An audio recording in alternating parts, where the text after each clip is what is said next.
ഒന്ന് ജസ്റ്റ് എൻ്റെ ഒരു ആശ്വാസത്തിന് വേണ്ടി ഞാൻ പറയാം.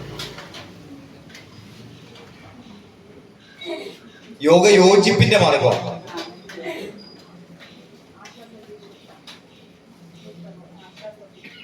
സമത്വത്തിന്റെ മാർഗമാണ്. കർമ്മകുശലതയുടെ മാർഗം. ഈ മൂന്നും നമ്മളിൽ ഒത്തുചേരുമ്പോൾ സ്വാഭാവികമായും നമ്മളുടെ വ്യക്തിപരമായ വൈശിഷ്ട്യം ഉയരും എന്ന കാര്യത്തിൽ സംശയം.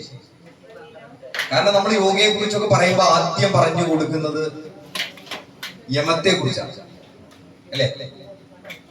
യമത്തിൽ ആദ്യം വരുന്നത് എന്താ വരുന്നത്? അഹിംസ. എന്താ അഹിംസ? ആരെയും വേദനിപ്പിക്കാതിരിക്കുക. നമ്മൾ അവിടെ വരെ എത്തിയിട്ടുണ്ട്. പതഞ്ജലി യോഗസൂത്രയിലെ സാധനാപാദത്തിലെ 32 33 സൂത്രമായിട്ട് വരുന്നുണ്ട്. അഹിംസ പ്രതിഷ്ഠയാം തൻ സന്നിധോ വൈരത്യാഗ. അഹിംസ പ്രതിഷ്ഠിതമായവന്റെ മുന്നിൽ വൈരം ത്യജിക്കപ്പെടുന്നു എന്നാ പറയുന്നത്. നമ്മള് അഹിംസാലു ആകുന്നു എന്ന് മാത്രമല്ല, മറിച്ച് എന്താ പറയുന്നത്? നമുക്ക് അടുത്തെത്തുന്ന ഏതൊരുവനെയും വൈരത്തെ പോലും ത്യജിക്കാൻ, അവനെ പ്രാപ്തമാക്കാനുള്ള ശേഷിയിലേക്ക് നമുക്കുയരാനും മറ്റൊരാൾ ആ പാതയിലേക്ക് വഴി നടത്താനും നമുക്കാകുമെന്ന് പറയുന്നു. ഞാൻ ഒറ്റത് മാത്രമേ പറഞ്ഞുള്ളൂ. ഞാൻ സത്യത്തെ കുറിച്ചോ അസ്തേയത്തെ കുറിച്ചോ ഒന്നും ഞാൻ പറയണില്ല. എന്തായാലും മനുഷ്യൻ എന്ന് പറയപ്പെടുന്ന ജീവി, മനുഷ്യനെന്നല്ല, നമ്മൾ സാഖ്യ ദർശനത്തില് ഈ പ്രപഞ്ച തത്വങ്ങളെ വിശദീകരിക്കുന്ന സമയത്ത് മഹത് തത്വം പറയും, ഇല്ലേ? മഹത്ത് കഴിഞ്ഞാൽ പിന്നെ ഏതാ വരുന്നത്? അഹങ്കാരമാണ്. അപ്പൊ ഈ ഭൂമുഖത്തെ ഏതൊന്നിനും അഹം എന്ന ബോധമുണ്ട്, ഞാൻ എന്ന ബോധമുണ്ട്. ആ ബോധം കൂടി ഏതാണ്ട് എവറസ്റ്റ് കൊടുമുടിയേക്കാളും ഉയരത്തിൽ ഞാനായിരിക്കുകയാണ് നമ്മളിൽ ഓരോരുത്തരും, അല്ലേ? അങ്ങനെയല്ലേ? ആ ഞാനിനെ ഇല്ലാതെയാക്കാൻ അല്ലെങ്കിൽ അതിന്റെ ഉയരത്തെ കുറയ്ക്കാൻ നമുക്കായ, ഞാൻ കരുതുന്നു നമ്മുടെ യോഗയുടെ പാതയിലായി. ഞാൻ ശ്രീനാരായണ ഗുരുവിനെ കൂടി ഒന്ന് ഉദ്ധരിച്ചുകൊണ്ട്,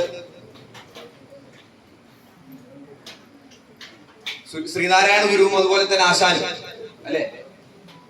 അന്യജീവനുതകി സ്വജീവിതം ധന്യമാക്കും അമലേ വിവേകികൾ. നമ്മുടെ ജീവിതം ധന്യമാകുന്നത് എപ്പോഴാണ്? നമുക്ക് ഏക്കറക്കണക്കിന് പറമ്പോ, ചെലവഴിച്ച് തീരാത്ത ബാങ്ക് ബാലൻസോ,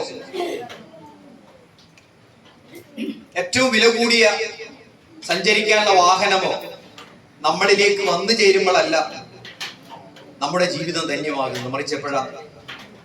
അന്യജീവനുതകി സ്വജീവിതം ധന്യമാക്കും അമലേ വിവേകികൾ. ഇതേപോലെ തന്നെ ആശാനും പറഞ്ഞിട്ടുണ്ട്, അവനവൻ ആത്മസുഖത്തിനാചരിക്കുന്നവ അപരന് സുഖത്തിനായി വരണം. ഇന്ന് അപരത്വത്തിന്റെ കാലഘട്ടത്തിലാണ് നമ്മൾ ജീവിക്കുന്നത്. മനസ്സിലായോ? അപരനെ എന്നെ പോലെ കാണാൻ നമുക്കായാൽ നമ്മൾ ഏതിന്റെ പാതയിലാണ്? യോഗയുടെ പാതയാണ്. ഞാൻ പറയുന്നത് യോഗ ഫോർ സെൽഫ് ആണ്. സാധാരണഗതിയിൽ നമ്മൾ റോട്ടിലൂടെ സഞ്ചരിക്കുമ്പോൾ മതിലിന്റെ പുറത്ത് എഴുതി വെച്ചിരിക്കുന്നു, വലിയ മഹത്തായ വചനങ്ങൾ എഴുതി വെച്ചിരിക്കുന്നു. മതിലിന്റെ പുറത്താണ് എഴുതി. കാരണം പുറത്തുകൂടെ പോകാനാണ് അത് വായിക്കേണ്ടത്, പരിവർത്തപ്പെടുന്നത്. ഈ വീടിനകത്തിരിക്കണോ അതെപ്പോഴും കാണും, അതെപ്പോഴും വായിക്കുകയാണെങ്കിൽ എന്ത് സംഭവിക്കും?